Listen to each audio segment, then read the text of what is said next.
The prop mover got officially released and is announced to stay.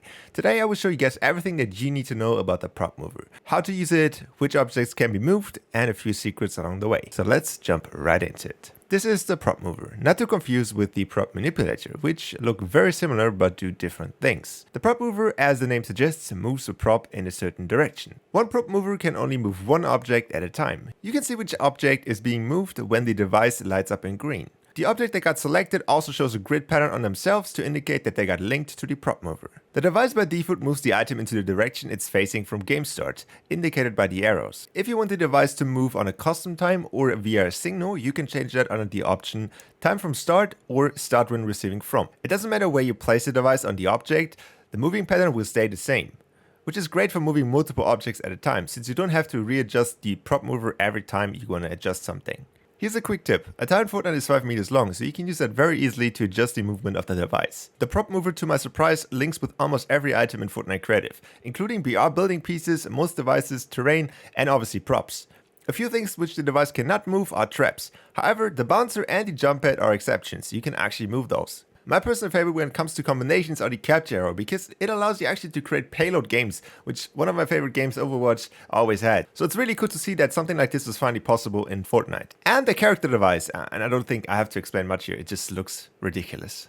The device has 3 different modes when it comes down to collision with other things in Fortnite Creative. The first one being continued, where the device ignores all objectives in its path. Stop, which is a default for any categories, and this one basically stops the mover upon any collisions. And the last one is reverse, which stops the item and then moves back to the original location. There's a fourth option which is called push. This option is only available if the objective that is getting moved meets either a player or an NI, such as henchmen, wolves, or zombies. This option just pushes said obstacle out of the way. Additional to all of these options, you can also allow for damage upon impact. By default this is set to 10. One last option allows you to create a ping pong effect upon hitting any obstacles. The device can only move on one line at a time.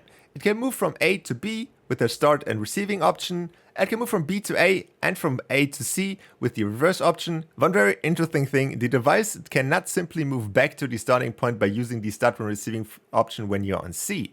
So you either have to use the advance when receiving from option, or you just have to use the reset option. The device also allows you to pause, stop, or resume the object. If you want to bring any direction changes that are not on the straight line that you used to have, you need to have multiple prop movers. And depending on how you want to look at it, you might have to also use a prop manipulation device. This will allow you to have a clean transition between the directions. The great thing about the prop manipulator is that it keeps the settings on the object it was attached to, even if it moves, which allows for some really cool transition between prop movers. Last but not least, here's an approach on how you could use the remaining options such as player hit or when movement stops in combination with other devices. You can use it to link and pop up dialogue device, which creates a really cool interaction between the players and the prop mover. Thank you for watching this video. Hopefully you learned something today. If you have any questions left, leave them in the comments down below, and I will see you guys back in the next one. Bye!